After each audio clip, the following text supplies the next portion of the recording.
ಮೂಷಿಕವಾಹನ ಮೋದಹಸ್ತ ಸಾಂಬರಕರ್ಣ ವಿಲಂಬಿತ ಶೂದ್ರ ವಾಮನ ರೂಪ ಮಹೇಶ್ವರ ಬುದ್ರ ವಿಘ್ನ ವಿನಾಯಕ ಪಾದ ನಮಸ್ತೆ. ஜெய் கணேச வாகிமாம் ஸ்ரீ கணேச ரக்ஷமாம். ஸ்ரீ பகவதி யூடியூப் சேனல் நேயர்களுக்கு ஹரிஹர சர்மாவின் பணிவான நமஸ்காரங்கள். சக்தி ஜோதிட குழுவின் சார்பாக அடியேன் சக்தி சோமையாகிய நானும் டாக்டர் ஹரிஹர சர்மா ஐயா அவர்களும் டாக்டர் ஆஸ்ட்ரோ கே ஐயங்கார் அவர்களும் நம்ம ஒவ்வொரு ட்ரிப்பும் ஒவ்வொரு மாத பலன்கள், வருஷ பலன்கள், வார பலன்கள், கிரகப்பயிற்சி பலன்கள் அப்படின்னு பார்த்துக்கிட்டு வரோம். அதன்படி நாம் இன்றைக்கி பார்க்க போகிறது அப்படின்றது சற்றேறக்குறைய 120 நாட்கள் சனி பகவான் வக்ரகதியில் இருந்தார். வக்ரம் அப்படின்னா பின்னோக்கி செல்வது, பின்னோக்கி செல்வதுனா பலம் இழந்த காலகட்டங்கள். அப்போ அந்த பலம் இழந்த 120 நாட்களும் ஓஹோன்னு இருந்த அத்தனை ராசிக்காரர்களுக்கும் திருப்பி பழையபடி சனி பகவான் வக்ர நிவர்த்தி அடைகிறார். சரி, வக்ர நிவர்த்தி அடைகிறதுனால என்னென்ன நற்பலன்கள், என்னென்ன கெடுபலன்கள் ஒவ்வொரு ராசிக்கும் கிடைக்கும் அப்படின்னு பார்க்கலாம்.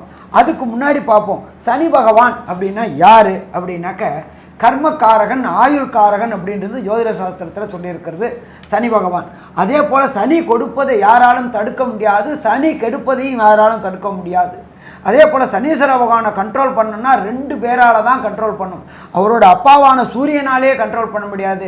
எம்பெருமான் விநாயக பெருமானாலையும் ஆஞ்சநேயர் பெருமானாலையும் தான் சனி பகவானை கண்ட்ரோல் பண்ண முடியும்.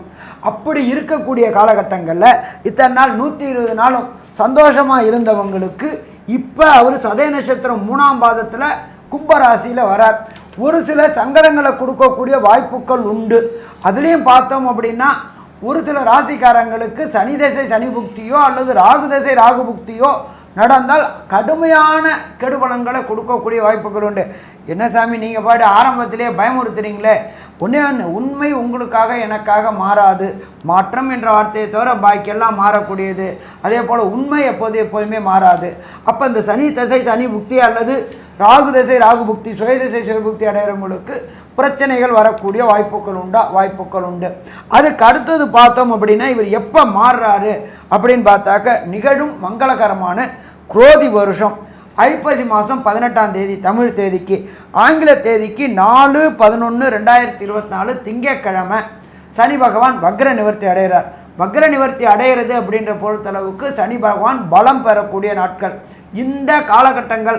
அடுத்த சனி பயிற்சி இப்போ நாம் சொல்ல வர்றது அத்தனையுமே வாக்கிய பஞ்சாங்க கணிதப்படி, ஒரு சில பேர் திருக்கணிதப்படி, ஒரு சில பேர் லகரி அயனாம்சப்படி மாறும்பாங்க. பட் நம்மளுடைய வாக்கிய பஞ்சாங்கம் அப்படின்றத பொறுத்தளவுக்கு ட்ரெடிஷ்னல் கோயில்கள் ஆலயங்களில் பின்பற்றக்கூடியது வாக்கிய பஞ்சாங்கம். நாம் எல்லாருமே சொல்கிறது எல்லாமே வாக்கிய பஞ்சாங்கப்படி தான் ஒன்று சொல்லிக்கிட்டு வந்துட்டுருக்குறோம். அப்போ இந்த வாக்கிய பஞ்சாங்கப்படி இந்த சனி பயிற்சி அடுத்த 26/3/2026 வரலும் இருக்குது. அப்போ இதுக்கு இடையில 2 பெரிய பயிற்சிகள் வருது. ஒன்று ராகு கேது பயிற்சி, அடுத்தது குரு பயிற்சி. அப்போ அதையும் வச்சுக்கிட்டு நாம் பலன் சொல்லும்பொழுது குரு இடம் மாறும்பொழுது உண்டான பலன்கள், குரு வக்ர காலகட்டங்களில் உள்ள பலன்கள், குரு வக்ர நிவர்த்தி அடையக்கூடிய காலகட்டங்களில் உள்ள பலன்கள், இதையும் வச்சுக்கிட்டு சொல்லணும். அதே போல் பயிற்சிகள், குரு பயிற்சி அப்படின்றது சற்றேறக்குறைய 360 நாள். அப்போ இந்த சனி பயிற்சிக்கு முன்னாடி அவர் மாறுறாரு. ராகு கேது பயிற்சி அப்படின்றது சற்றேறக்குறைய 1.5 வருஷத்துக்கு ஒரு ட்ரிப் மாறுறாரு. அதையும் வச்சுக்கிட்டு பலன்கள் சொல்ல போகிறோம். அதே போல் எளிய பரிகாரங்களும் நம்மளுடைய ஆஸ்ட்ரோ கே ஐயங்கார் அவங்க சொல்லுவாங்க. அதுக்கு முன்னாடி இந்த வக்ர நிவர்த்தி அடையக்கூடிய காலகட்டங்களில் எந்தெந்த கிரகங்கள் எந்தெந்த இடத்துல இருக்காங்கன்றதை ஃபஸ்ட்டு பார்த்துருவோம். காலபுருஷ தத்துவத்தின்படி 2வது விடமான ரிஷபத்தில் குரு பகவான் வக்ரகதியில் இருக்கிறார். அதுக்கு அடுத்தது பொறுத்தவரை கடகத்தில் செவ்வாய் பகவான் நீச்ச நிலையில் இருக்கார். அதுக்கு அடுத்தது கன்னியா ராசியில் கேது பகவான், தனித்த கேது பகவான் இருக்கார். இந்த ஐப்பசி மாதம் 18ஆம் தேதி பிறக்கும்பொழுது சூரியனும் நீச்ச நிலையில் இருக்கார். அதுக்கடுத்தது காலபுருஷ தத்துவத்தின்படி 8வது ராசியான விருச்சிக ராசியில் சுக்கிரனும் புதனும் இருக்காங்க. இதை தவிர கும்பராசியில் சனி பகவான் வக்ரம் நிவர்த்தி அடைஞ்சிருக்கார். 12ஆம் இடமான காலபுருஷ தத்துவத்தின்படி மீனத்தில் பொறுத்தளவுக்கு ராகு பகவான் இருக்கார். அந்த ராகு பகவான் கோதண்ட ராகுவாக இருக்கார். இப்போ பொறுத்தளவுக்கு சனியை போல் கொடுப்பவரும் இல்லை, சனியை போல் கெடுப்பவரும் இல்லைன்னு சொல்லிட்டீங்களே சாமி, அவருக்கு மட்டும்தான் ஈஸ்வர பட்டம் கொடுத்துருக்கு. ஆனானப்பட்ட நலச்சக்கரவர்த்தி 7.5 வினாழிகை ஜலத்தில் வச்சு பார்த்தவர் இந்த சனீஸ்வர பகவான். நியாயவான், சத்தியவான் சனீஸ்வர பகவான். சரி, அவர்கிட்ட சரணாகதி அடையணும். ஏன் சரணாகதி அடையணும்? இப்போ 2 பேருக்கு பிரச்சனை வந்துச்சு அப்படின்னு சொன்னால் யாராவது ஒருத்தர் விட்டு கொடுக்கணும், யாராவது ஒருத்தர் சரணாகதி அடையணும். அப்போ அந்த சரணாகதி அடையும் போது அவர் கொடுக்கக்கூடிய கெடுபலன்களின் தன்மையை குறைப்பார். அப்போ சனீஸ்வர பகவான் வக்ர நிவர்த்தி அடையும் பொழுது என்னென்ன பரிகாரங்கள், இப்போ சொல்லக்கூடிய பரிகாரங்கள் எல்லாமே எளிய பரிகாரங்கள். அந்த எளிய பரிகாரங்கள் என்னென்ன அப்படின்றத நம்ம அஸ்ட்ரோ KS ஐயங்கார் அவங்க விரிவாகவும் விளக்கமாகவும் சொல்லுவாங்க. ஐயா, அற்புதமாக சொன்னீங்க. அதாவது பொதுவாகவே பார்த்தீங்கன்னா சனீஸ்வரன் அப்படின்னு சொல்லும் பொழுதே எல்லாருக்குமே உடல் நடுங்கும். ஏன்னா ஒரு ராசியிலிருந்து அடுத்த ராசிக்கு அவர் மாற்றம் செய்யும் பொழுதே வந்து பெரிய ஒரு வாழ்க்கையில் மிகப்பெரிய மாற்றங்களை ஏற்படுத்தி செல்லக்கூடிய ஒரு பெரிய கிரகம், மெதுவாக செல்லக்கூடிய கிரகம், கர்மத்தை வைத்தே உங்களுக்கு பலன் கொடுக்கக்கூடிய கிரகம். இதன் மூலியமாக பார்த்தாலேயானால் நேர்மையானவர்களுக்கு நல்ல ஒரு ஏற்றமான பலனும், ஏதாவது தவறு செய்தார் தவறுக்கு உண்டான பலனையும் கொடுக்கக்கூடியவர். அதனால தான் அவர் துலாத்தில் உச்சமடையக்கூடியவர்.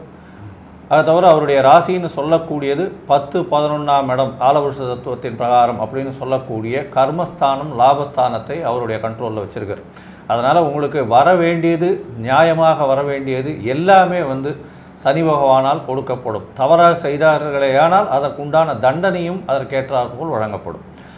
சரி, இப்போ சனி பகவானுக்கு என்னென்ன எளிய பரிகாரங்கள் செய்யலாம்? பொதுவாகவே பார்த்தாலேனால் நம்மளால் அதிகமாக செலவு பண்ண முடியாதவங்க, ஏற்கனவே வந்து சனி பகவானால் மிகுந்த தொல்லைக்கு ஆளாகப்பட்டவர்கள், இவர்களுக்கெல்லாம் என்ன பண்ணுறது? அருகில் இருக்கக்கூடிய கோவிலுக்கு போகலாம். கோவிலில் போயிட்டு நவகிரக சன்னதியில் உங்களால் முடிஞ்சதுன்னா அந்த எள்ளு விளக்கு வாங்கி நவகிரக சன்னதியில் விளக்கு ஏற்றுறது, வாரத்துக்கு ஒரு தரம் சனிக்கிழமை அன்னைக்கு போயிட்டு வர்றதும், சனிக்கிழமை அதிகாலை முதல் ஹோரையான சனி ஹோரையில் வந்து சனி பகவானுக்கு உண்டான இந்த காயத்ரி மந்திரத்தை சொல்கிறதும் பெரிய ஏற்றத்தை கொடுக்கும். சரி, கோவிலுக்கு போயிட்டு வந்துட்டு அது மாதிரி பண்ண முடியாதவாளுக்கு வீட்டிலேருந்தே பண்ணக்கூடியது வந்து சனி காயத்ரி மந்திரம்னு சொல்லக்கூடியது. சனி காயத்ரி மந்திரம் என்ன அப்படின்றத நான் சொல்கிறேன், கொஞ்சம் பார்த்துக்கோங்க. ஓம் காகத்வஜாய வித்மஹே கட்கஹஸ்தாய தீமஹி தன்னோ சனி பிரசோதயாத்து அப்படின்றது வந்து சனி பகவானுக்கு உண்டான காயத்ரி மந்திரமாக சொல்லப்படுகிறது. இது சொல்ல முடியல, இது வந்து ஒரு நாளைக்கு 8 தரமாவது சொல்கிறது, வீட்டில் இருந்தே வந்து உபாசனம் செய்கிறதன் மூலியமாக சனி பகவானுக்கு உண்டான எந்தவித பிரச்சனைகளாக இருந்தாலும் அது வந்து நிச்சயமாக கம்மியாகக்கூடிய வாய்ப்புகள் மிகவும் அதிகம். சரி, இன்னொரு மந்திரம் இருக்குது. ஓம் சனேஸ்வராய வித்மஹே சாயாபுத்ராய தீமஹி தன்னோ சனி பிரசோதயாத்து அப்படின்ற மந்திரத்தையும் ஒரு நாளைக்கு 8 முறை சொல்கிறதன் மூலியமாக சனி பகவானுக்கு செய்யக்கூடிய எளிய பிரீத்தியாக சொல்லக்கூடியது. இன்னும் ஒன்று வந்து நீலாஞ்சன சமாபாசாம் ரவிபுத்திரம் யமாகிரஜம் சாயா மார்த்தாண்ட சம்பூதம் தம் நமாமி சனேஸ்வரம். இந்த 3 காயத்ரி மந்திரத்திலையும், அதாவது இது கடைசியாக சொன்னது ஒரு ஸ்லோகம், முதல் 2ம் வந்து காயத்ரி மந்திரம், அதாவது சனீஸ்வர காயத்ரி மந்திரம். இந்த சனீஸ்வர மந்திரத்தில் சொல்கிறது மூலியமாக ஒரு நாளைக்கு 8 தரம் சொல்கிறதன் மூலியமாக உங்களுக்கு கண்டிப்பாக வரக்கூடிய பிரச்சனையும் வந்த பிரச்சனைகளும் கண்டிப்பாக இந்த சனி பகவானின் மாற்றத்தால் ஏற்படக்கூடிய பிரச்சனைகளிலிருந்து விடுபட்டு செல்லக்கூடிய வாய்ப்புகள் உண்டு. சரி, இதை தவிர என்ன செய்யலாம் அப்படின்னு பார்த்தாலேனா, கோவிலில் இருக்கக்கூடிய அதாவது பிராமணர்களுக்கோ அந்தணர்களுக்கோ உங்களால் முடிஞ்ச வஸ்திர தானம், அதுவும் என்ன வஸ்திரம் கொடுக்கணும்னா வெள்ளை கலர் வஸ்திரம், வேஷ்டி, உத்திரியம், அதாவது 9/5 வேஷ்டியோ 10/6 வேஷ்டியோ இது வாங்கி அவங்களுக்கு சனிக்கிழமை அன்றைக்கி தானமாக கொடுக்கறது. அது தவிர முடிஞ்சது ஆனால் ஒரு புது பாத்திரத்தில் அந்த பாத்திரம் முழுக்க வந்து நல்லெண்ணெய், செக்கில் போட்ட நல்லெண்ணெயை வாங்கி தானமாக சனிக்கிழமை கொடுக்கறது. அது தவிர வந்து காக்கைக்கு சாதம் வச்சுட்டு அதுக்கப்புறம் நீங்கள் சாப்பிட்றது, அதாவது கார்த்தால எழுந்து குளிச்சுட்டு இதெல்லாம் சாமிக்கு பண்ணும்போது சாமிக்கு இதுவெல்லாம் வச்சுட்டு அதுக்கப்புறம் முதல்ல வந்து காக்கைக்கு சாதத்தை வச்சுட்டு அதுக்கு பிறகு நீங்கள் வந்து சாப்பிட போடுறது. சனிக்கிழமை அன்னைக்கு முடிஞ்ச அளவு எந்த ஒரு என்ன சொல்கிறது, அதாவது முடிஞ்சவர்களும் உபவாசம் இருக்கிறது.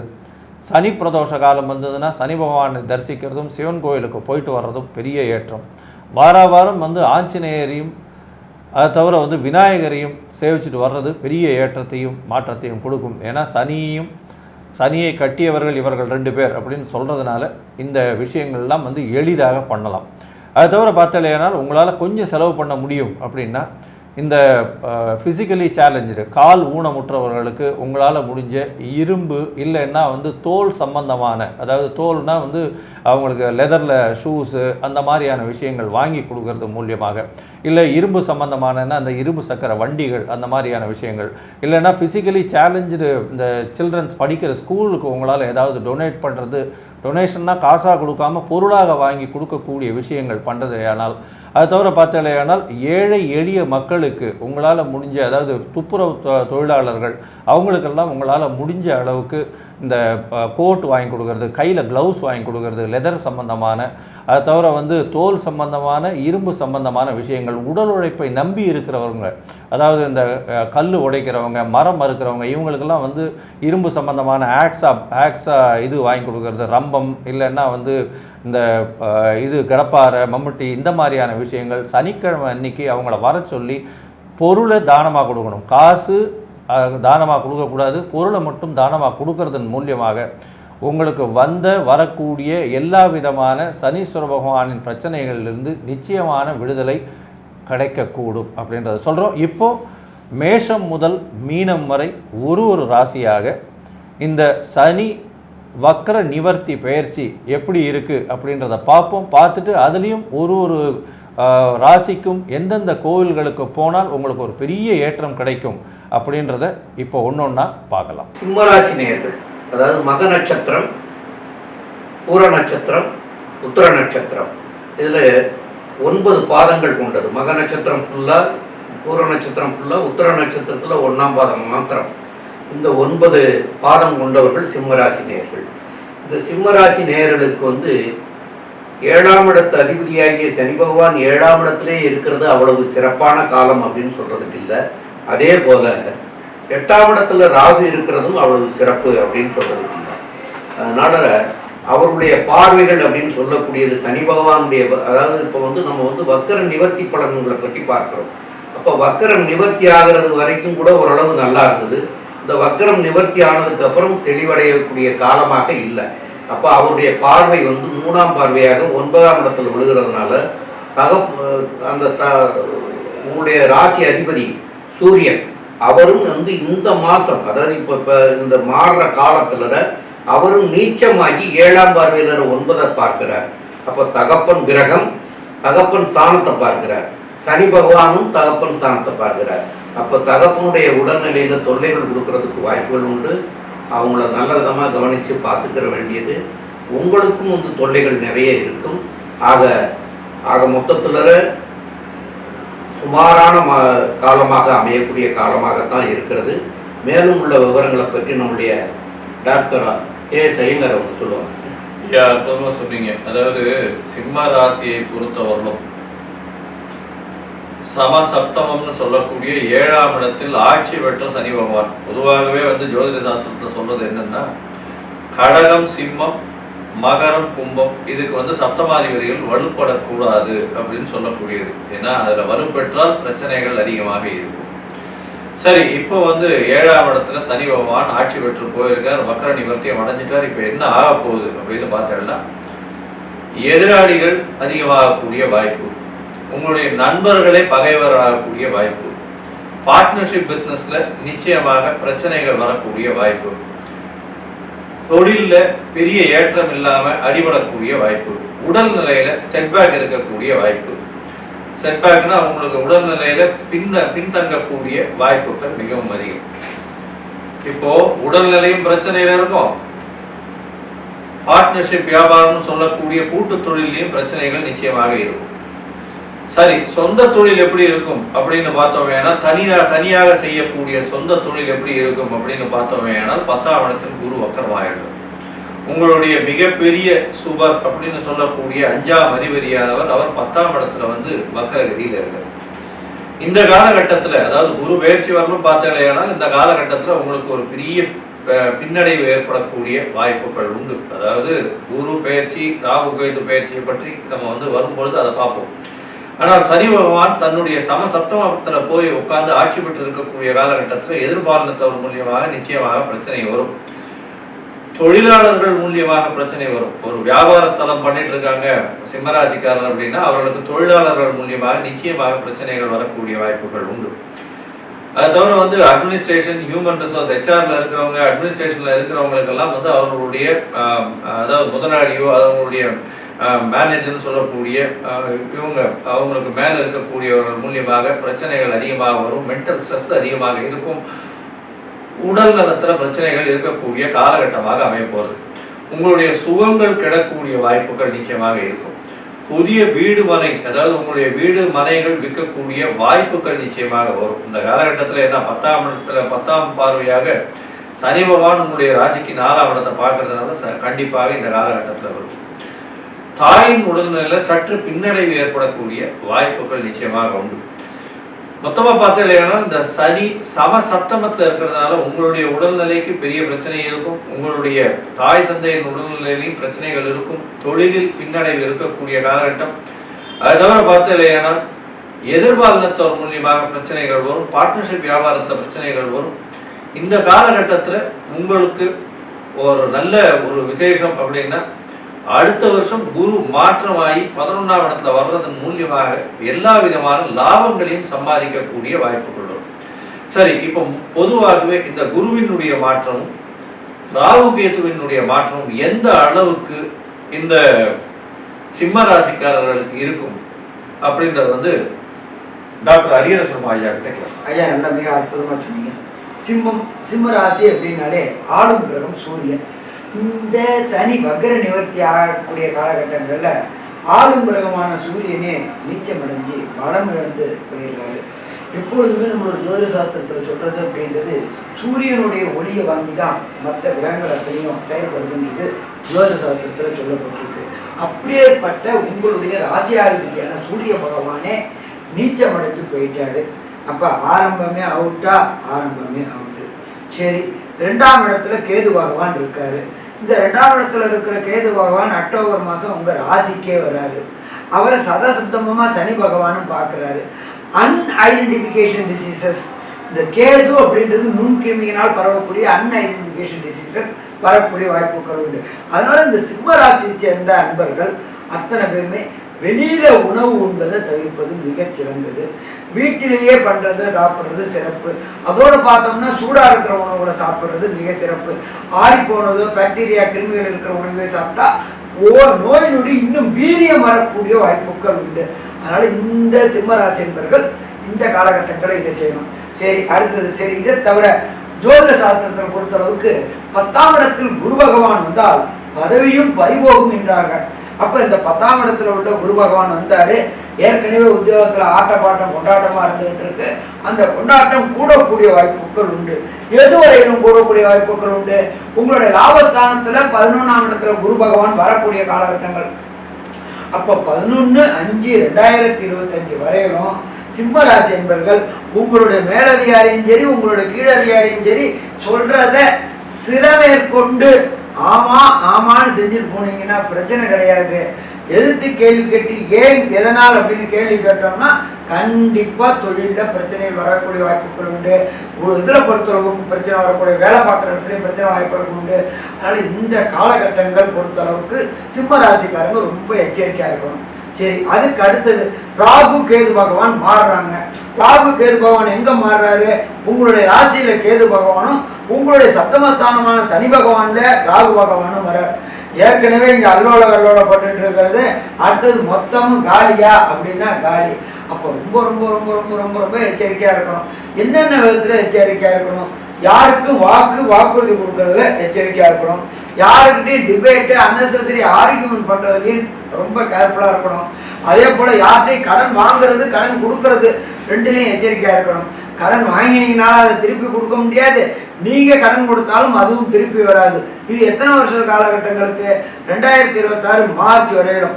ஸோ இந்த காலகட்டங்களை பொறுத்தளவுக்கு சிம்மராசி என்பவர்கள் கொஞ்சம் எச்சரிக்கையாக இருக்கணும். சரி, என்ன சாமி இது இப்படியே வருஷம் ஃபுல்லாகவே இப்படியே போயிடுமா?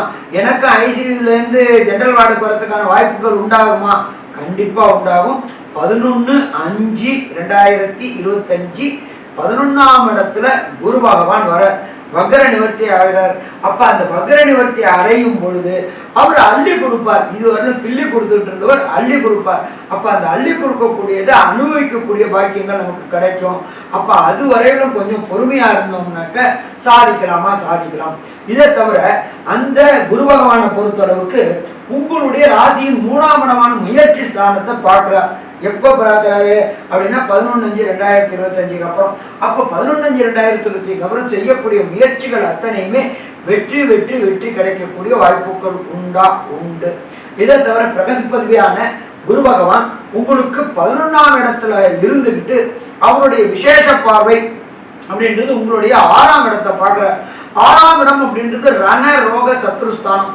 ரணரோக சத்துருக்கள் இந்த ஸ்தானங்களில் இருக்கிறதுனால ரணரோகங்கள் குறையக்கூடிய வாய்ப்புகள் உண்டு. பொருளாதாரத்தில் இதுவரை இருந்த ஏற்ற இறக்கங்கள் கொஞ்சம் ஸ்டெபிலிட்டி ஆகக்கூடிய வாய்ப்புகள் உண்டு. என்னதான் இருந்தாலும் சனி பகவானும் ராகு பகவானும் உங்களோட ராசியை பார்க்கறதுனால கொஞ்சம் எச்சரிக்கையாகவே செயல்படுறது மிக சிறப்பாக இருக்கும். சரி, இப்போ ஒரு சில பேருக்கு சிம்ம ராசியை சேர்ந்த நண்பர்களுக்கு தசாநாதனும் புத்திநாதனும் அந்தரநாதனும் சூட்சுமநாதனும் ஏன் அப்படின்னு கேட்டிங்கன்னாக்க சிம்மத்தில் பொறுத்தளவுக்கு மகம் பூரம் உத்திர நட்சத்திரம் இருக்கு. கேது சுக்கிரன் சூரிய திசைகள். அப்ப இவங்களுக்கு நடக்கக்கூடிய திசைகள் சிம்ம ராசிக்கு உகநாத திசைகளாக இருந்தால் என்ன பண்ணணும்? தசாநாதன் புத்திநாதன் அந்தரநாதன் சூட்சுமநாதன் அப்போ இந்த மாதிரி இருந்தால் என்ன பண்ணணும் அப்படின்றத நம்ம டாக்டர் ஐயா சக்தி சோமையா அவங்க விரிவாகவும் விளக்கமாகவும் சொல்லுவாங்க. ரொம்ப அற்புதமாக சொன்னீங்க.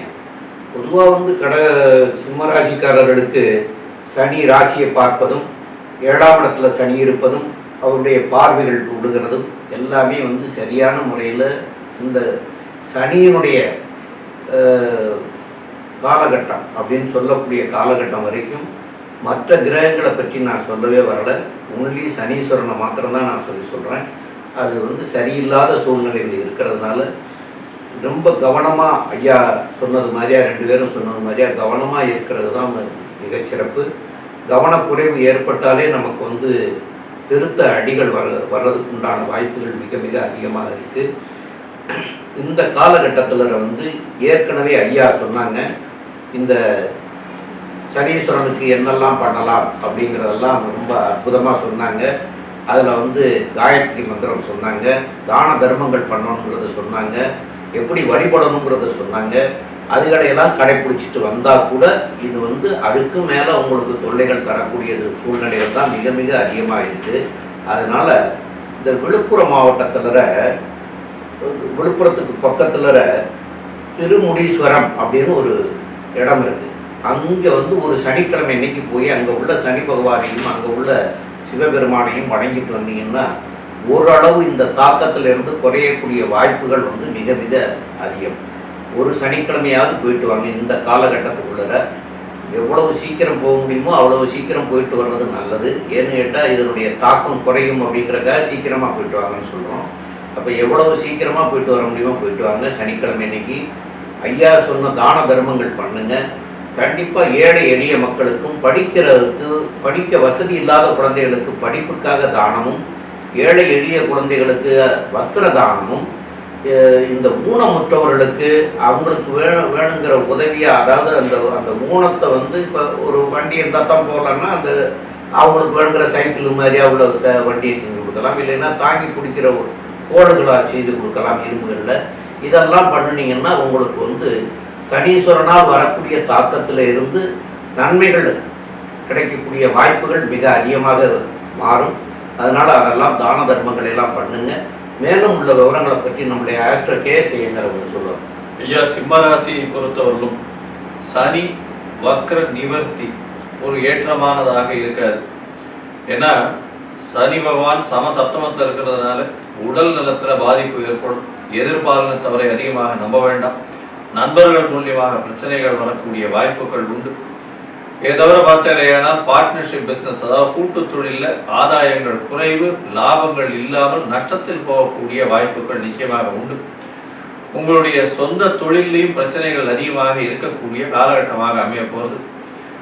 உடல் நலத்தில் ஜாகிரதையாக இருக்கிறதும், அலைச்சல் கொஞ்சம் அதிகமாக இருக்கக்கூடிய காலகட்டம். இந்த காலகட்டத்தில் சொத்துக்கள் விற்கக்கூடிய வாய்ப்புகள் நிச்சயமாக வரும். தாயின் உடல்நிலையில் சற்று பின்னடைவு இருக்கக்கூடிய வாய்ப்புகள் நிச்சயமாக உண்டு. இருந்தாலும் 2025 மேக்கு மேல ஓரளவு உங்களுக்கு மாற்றங்கள் ஏற்படக்கூடிய பாக்கியம் உண்டு. பேச்சுல ரொம்ப ஜாகிரதையா இருக்கும். ஏன்னா உங்களுக்கு பார்த்தீங்கன்னா அடுத்த வருஷம் 2025 அக்டோபர் வருடம் 2ஆம் இடத்துல கேது பகவான் வேற.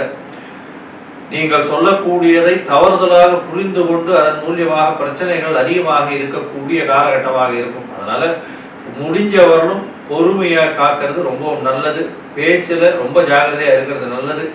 யாரை பற்றியும் குதர்க்கமோ தேவையில்லாத ஜவாப்தாரி கையெழுத்தோ போடுறது உங்களுக்கு பிரச்சனைகளை கொண்டு போய் விடும். இந்த காலகட்டத்தில் எந்த ஒரு விஷயத்திலையும் தலையிடாமல் மூக்க நுழைக்காமல் பொறுமையாக இருக்கிறதன் மூலியமாக இந்த காலகட்டத்தை கடந்து செல்ல முடியும் அப்படின்றத இந்த சக்தி ஜோதிட குழு சொல்லுது. நன்றி, நமஸ்காரம். ஸ்ரீ பகவதி யூடியூப் சேனல் பார்த்த அன்பர்களுக்கு நன்றி. இதே போன்று ஆன்மீக தொடர்புடைய ஜோதிட தொடர்புடைய தகவல்களை தொடர்ந்து நீங்கள் பெற ஸ்ரீ பகவதி யூடியூப் சேனலை சப்ஸ்கிரைப் செய்யுங்கள் மற்றும் அருகில் உள்ள பெல் ஐக்கானை அதை அழுத்தினீர்கள் என்றால் தொடர்ந்து என்னுடைய சேனலை பார்க்க முடியும். நன்றி, நமஸ்காரம்.